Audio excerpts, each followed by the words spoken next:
Hello, നമുക്കിന്ന് നമ്മുടെ YouTube ചാനലിൽ എങ്ങനെ പ്ലേലിസ്റ്റ് ക്രിയേറ്റ് ചെയ്യാമെന്ന് നോക്കാം. അതിനായിട്ട് നമ്മുടെ യൂട്യൂബ് ചാനൽ ഓപ്പൺ ചെയ്യുക.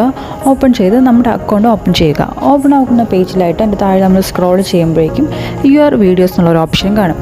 അത് ക്ലിക്ക് ചെയ്യുമ്പോഴേക്കും നമ്മൾ നമ്മുടെ അക്കൗണ്ടിൽ ഏതെല്ലാം ടൈപ്പ് വീഡിയോസ് പോസ്റ്റ് ചെയ്തിട്ടുണ്ട് അതെല്ലാം അവിടെ ഡിസ്പ്ലേ ആവുന്നതാണ്. Videos, shorts, live. ഇപ്പോൾ നമ്മൾ ലൈവ് ചെയ്തിട്ടുണ്ടെങ്കിൽ ലൈവ് വീഡിയോസ് എല്ലാം അവിടെ ഡിസ്പ്ലേ ആകും. അതിൽ നിന്ന് നമുക്ക് നമ്മുടെ പ്ലേലിസ്റ്റ് എങ്ങനെ ക്രിയേറ്റ് ചെയ്യാമെന്ന് നോക്കാം. ഓരോ വീഡിയോസിൻ്റെ സൈഡായിട്ട് 3 ഡോട്ട് ഉണ്ടാവും. ആ ഡോട്ടിൽ ക്ലിക്ക് ചെയ്യുന്ന സമയത്ത് നമുക്ക് നമ്മുടെ പ്ലേലിസ്റ്റ് ക്രിയേറ്റ് ചെയ്യാനായിട്ടുള്ള ഓപ്ഷൻ അവിടെ അവൈലബിൾ ആയിട്ട് വരുന്നതാണ്.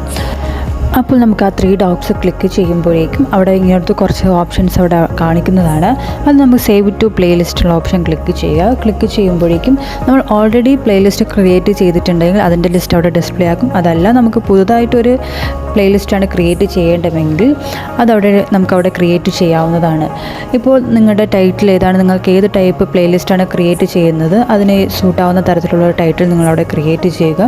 ക്രിയേറ്റ് ചെയ്തിട്ട് നമുക്ക് ഏതൊക്കെ വീഡിയോസ് അതിൽ അപ്ലോഡ് ചെയ്യാം ആ വീഡിയോസൊക്കെ അതിൽ ആഡ് ചെയ്യാവുന്നതാണ്. ക്രിയേറ്റ് ചെയ്ത് നമ്മുടെ വീഡിയോസ് നമുക്ക് പ്രൈവറ്റ് ആണെങ്കിൽ പ്രൈവറ്റ്, പബ്ലിക് ആണെങ്കിൽ പബ്ലിക് എന്നുള്ള ഓപ്ഷനുണ്ട്. ഞാനിവിടെ പബ്ലിക്കാണ് കൊടുക്കുന്നത്. പബ്ലിക് കൊടുത്ത് നമുക്കവിടെ ക്രിയേറ്റ് ചെയ്യാവുന്നതാണ്. അപ്പോൾ നമ്മുടെ ഇപ്പോൾ ഫസ്റ്റ് വീഡിയോ ഞാനിവിടെ ക്രിയേറ്റ് ചെയ്തിട്ടുണ്ട്. ഇതിൻ്റെ സെയിം വീഡിയോ തന്നെ എനിക്ക് വേറെ ഒന്നും കൂടെ അതിൽ ആഡ് ചെയ്യാനുണ്ട്. അപ്പോൾ ഞാൻ സെയിം മെത്തേഡ് തന്നെയാണ് ചെയ്യുന്നത്. ഏത് വീഡിയോ ആണോ വേണ്ടത് ആ വീഡിയോയുടെ ആ 3 ഡോട്ടിൽ ക്ലിക്ക് ചെയ്യുമ്പോഴേക്കും സേവ് ടു പ്ലേലിസ്റ്റ് വരുന്നു.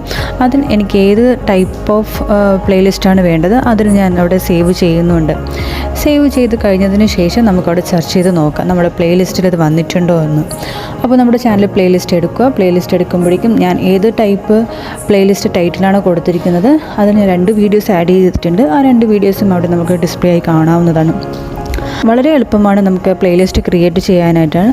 അപ്പോൾ ഇത് ഇപ്പോഴത്തെ ഇൻഫർമേഷൻ വീഡിയോസുമായിട്ട് ഞാൻ ഇന്നും വരുന്നതാണ്. So thank you.